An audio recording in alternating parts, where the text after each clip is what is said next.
శ్రీమాత్రి నమః. అందరికీ నమస్కారం అండి. సుమన్ టీవీకి స్వాగతం. నేను గీతాంజలి. లలితా శాస్త్రం శివకామేశ్వరి అమ్మతో.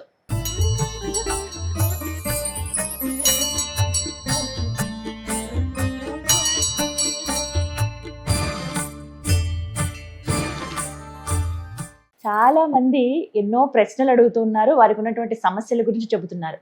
మాకు ఈ ప్రాబ్లం ఉందండి, ఒక్కసారి అమ్మని అడుగుతారా, ఏ నామం మేము పఠించాలి లలితా సహస్రనామంలోని? మీ అందరి కోసమే ప్రత్యేకంగా ఈ కార్యక్రమం అండి, లలితా శాస్త్రం అని చెప్పి.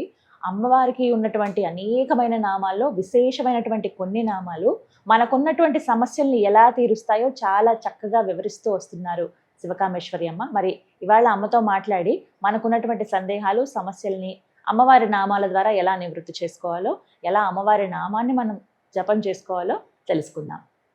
మాట్లాడేద్దాము. శ్రీ శ్రీ శ్రీ ఆనంద శివకామేశ్వరి సన్నిధానం పీఠాధిపతులు మాతాజీ శివకామేశ్వరి ఆనందమయ్య అమ్మ. అమ్మతో మాట్లాడదాం. అమ్మ నమస్కారం. శ్రీమాత్రే నమః తల్లి. అమ్మ, లలితా శాస్త్రం ఇందులో భాగంగా అమ్మవారి నామాలతోనే మన జీవితాన్ని మార్చుకునే ప్రయత్నం చాలా చక్కగా వివరిస్తూ వస్తున్నారు. చాలా మంది సందేహాలు అడుగుతున్నారు. ఈ సమస్య ఉందండి, వీటికి మేము ఏ నామం జపించుకోవాలి, ఎలా పారాయణ చేసుకోవాలి, ఎలా పఠించాలి అని అడుగుతున్నారు. అందులో భాగంగా కోపం, షార్ట్ టెంపర్, చిటికి మాటికి కోపం వచ్చేస్తూ ఉంటుంది. తర్వాత ఆలోచిస్తారు. అది చేసిన తర్వాత, ఏదైనా పని చేసేసిన తర్వాత అయ్యో అలా చేయకుండా ఉండాల్సింది. అంటే చాలా వరకు చిన్నప్పటి నుంచి విన్నవే, తన కోపమే తనకి శత్రువు అని. అయినా కూడా కొన్ని పరిస్థితుల్లో కంట్రోల్ తప్పిపోతాము. అలాగే కొంతమంది అయితే ఆ కోపాన్ని సంవత్సరాల తరబడి పెట్టేసుకుంటారు. కొంతమందిని అయితే అసలు తట్టుకోలేం, అంత కోపం ఏంటి, మనిషి మహా కోపిష్టి అని అనేస్తూ ఉంటారు. అంటే ఈ కోపాన్ని కంట్రోల్ చేసుకోవాలని ఉన్నా చేసుకోలేని పరిస్థితుల్లో ఉన్న వాళ్ళకి అమ్మవారు ఎలా మార్గం చూపిస్తుంది లలితా సహస్రనామం ద్వారా? మనకి సహజంగా కోపం ఎప్పుడు వస్తుంది అంటే, మనం ఏదైనా అనుకున్నది జరగనప్పుడు, మనకి లభించినప్పుడే కోపం వస్తుంది. మీరు గమనించండి, ఈ సమయానికి ఈ పని అయిపోవాలి, లేదా పిల్లలో, భర్తో, లేకపోతే భార్యో టిఫిన్ 8ంటికి వాళ్ళు ఆఫీస్కి వెళ్ళాలనుకోండి, ఆ 8 గంటలకి టిఫిన్ పూర్తి కాకపోతే భర్తకు కోపం వస్తుంది. అంతే కదా. పిల్లలు టైంకి రెడీ అవ్వకపోతే తల్లికి కోపం వస్తుంది. అంటే ఇక్కడ ఏంటి అంటే, మనం ఒక ఒక ఒక విధిని ఇలాగే ఉండాలి అని ఒక స్కెచ్ గీసేసుకుంటాం, దీని ఇట్లా మార్క్ చేసుకుంటాం అనమాట. ఇలాగే జరగాలి అంతే. ఎప్పుడైతే మనం అనుకున్నది జరగదో అప్పుడే మనిషికి క్రోధం అనేది పెరిగిపోతూ ఉంటుంది. అంతే కదా. మీరు చూడండి, క్రోధానికి మూలం కోరిక.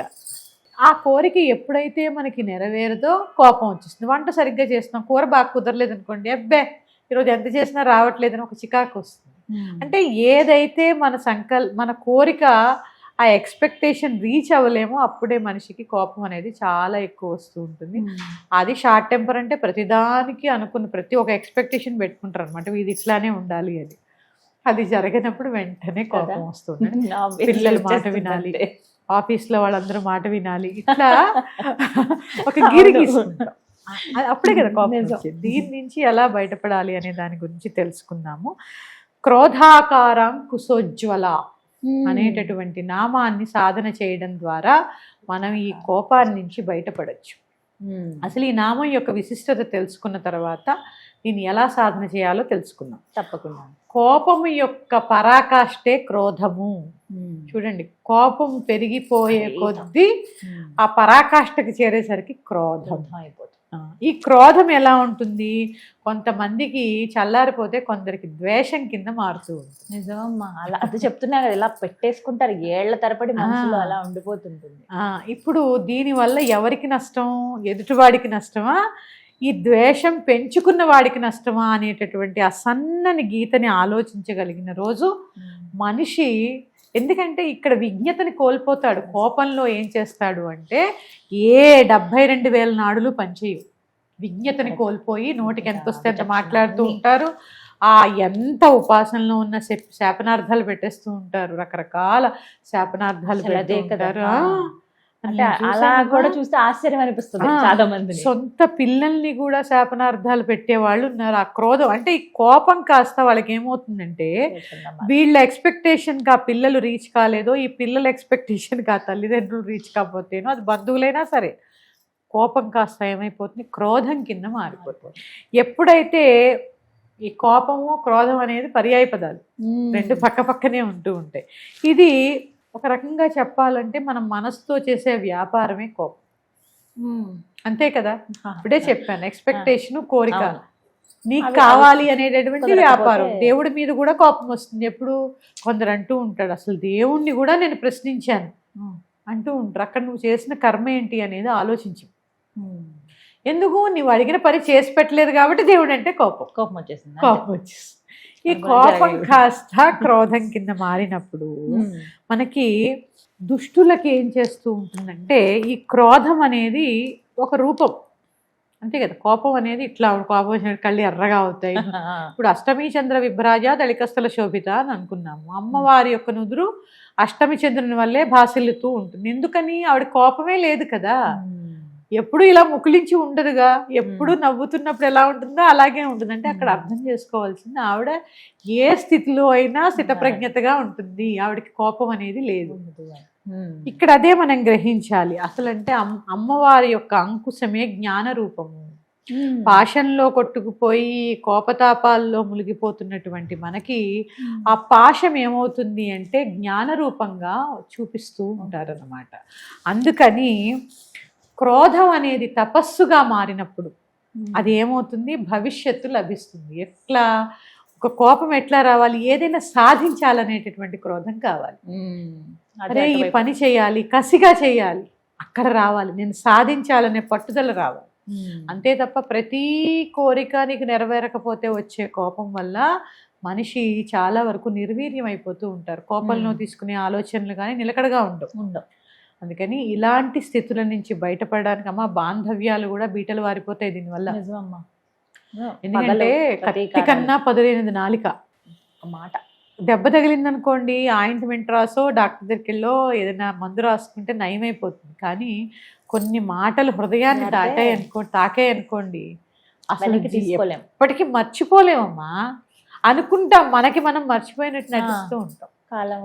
వాళ్ళని చూసినప్పుడల్లా అదే గుర్తొస్తూ వస్తుంది. అవును.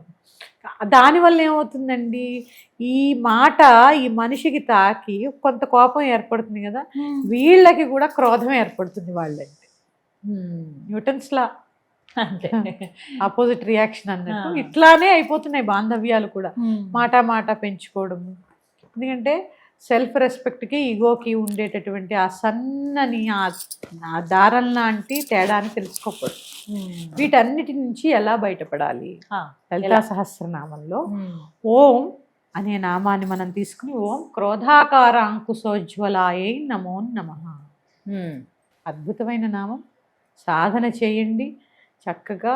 చాలామంది నా దగ్గరికి కూడా వస్తున్నారమ్మా, అమ్మ అన్నీ బాగుంటాయి, నాకు నేను పూజ చేసుకుంటాను, బాగా చదువుకుంటాను, కానీ కోపం, దీన్ని నేను ఎట్లా కంట్రోల్ తెచ్చుకోవాలి? చాలామంది ప్రయత్నం చేస్తుంటారు, ధ్యానం చేస్తూ ఉంటారు, మెడిటేషన్ చేస్తుంటారు, యోగా చేస్తుంటారు, అయినా కూడా ఒక్కొక్కసారి వాళ్ళకి కంట్రోల్ అవ్వదు.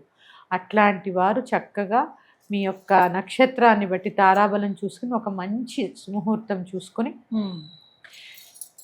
ఇప్పుడు సోమవారం నాడు మొదలుపెట్టండి. సోమవారం నాడు చంద్రహోర అని ఉంటుంది. ఈ చంద్రహోరలో కనుక ఈ యొక్క సంకల్పం చేసుకుని, ఎందుకంటే చంద్రమా మనసో జాత, ఆయన చాలా చల్లగా ఉంటాడు. అందుకని మన మనస్సుని రూల్ చేసేది ఆయనే. అందుకని సముద్రం యొక్క ఆటుపోట్లు కూడా పౌర్ణమి చంద్రుడి యొక్క గమనాన్ని బట్టే ఉంటూ ఉంటాయి కదా.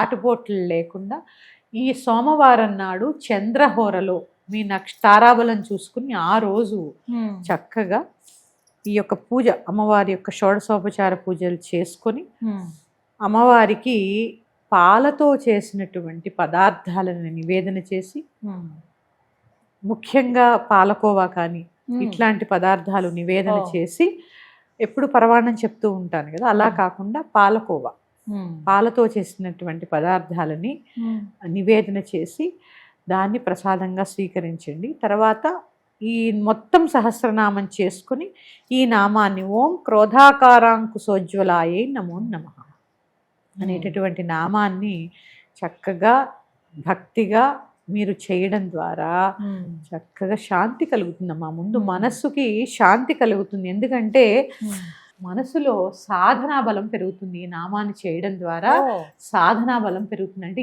ఏదైనా సాధించాలి అనేటటువంటి తృష్ణ పెరుగుతుంది. ముందు అక్కర్లేని విషయాల మీద మనకి ఎవరన్నా ఏదన్నా వచ్చింది అన్నా కూడా మనం రియాక్ట్ అవ్వం తొందరగా. ఎందుకంటే మంచి ఏదో చెడేదో తెలుసుకునేటటువంటి ఆలోచన శక్తి పెరుగుతుంది ఈ నామం వల్ల. ముందు సలక్షణాలు ఏర్పడతాయి. ఎందుకంటే కామక్రోధ లోభ మోహ మదమస్రాలని ఈ 6 హర్షడ్ వర్గాలు. అవును. ఇప్పుడు మనకి గుడికి వెళ్ళినప్పుడు షఠార్ పెడుతూ ఉంటారు కదమ్మా. షట్ అంటే 6, హరి అంటే రాక్షసు. నైలో ఉండేటటువంటి 6 లక్షణాలని, 6 అసుర లక్షణాలని దాని మీద చూడండి, షటార్ మీద ఏముంటాయి? పాదుకులు ఉంటాయి. ఆ భగవంతుడి యొక్క పాదాలని దగ్గర వదిలేస్తున్నాను, నన్ను దైవిక లక్షణాలతో నన్ను ఉద్ధరించు స్వామి అని చెప్పడానికి భాగంగానే షటార్ పెడుతూ ఉంటారు. అందులో ఒకటి క్రోధం. ఆ క్రోధం నశించి ఆలోచనా శక్తి పెంచి సలక్షణాలని కలిగించేటటువంటి నామం ఈ నామం చేయండి. తప్పకుండా షార్ట్ టెంపరు ఇవి 2 తగ్గుతాయమ్మా. మరి యొక్క నామంతో మీ ముందుకు వస్తాను. శ్రీమాత్రే నమః. శ్రీమాత్రే నమః.